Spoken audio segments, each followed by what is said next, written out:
আসসালামু আলাইকুম। আশা করি সবাই ভালো আছেন। চলে আসলাম বাংলাদেশ কৃষি গবেষণা ইনস্টিটিউট বাড়ি চীনাবাদাম 12 গবেষণা ফিল্ডে। খুব সুন্দর গাছ হয়েছে। মাঠে প্রচুর কাদা, বৃষ্টি হয়েছে তাই ভিতরে যাওয়া যাচ্ছে না, তাও আমি একটু কাছে যাই, গাছটা দেখাই গোড়া থেকে। খুব সুন্দর।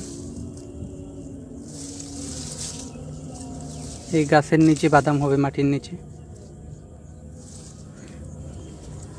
খুব সুন্দর গাছ হয়েছে। কয়েক বিঘা জমি চীনাবাদাম লাগানো হয়েছে।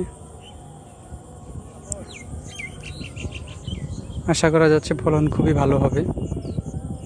পরবর্তী ভিডিওতে এই বাদামের আপডেট দেব আবার। সবাই চ্যানেলটি সাবস্ক্রাইব করে পাশে থাকবেন। আজকের মতো বিদায় নিচ্ছি। আল্লাহ হাফেজ।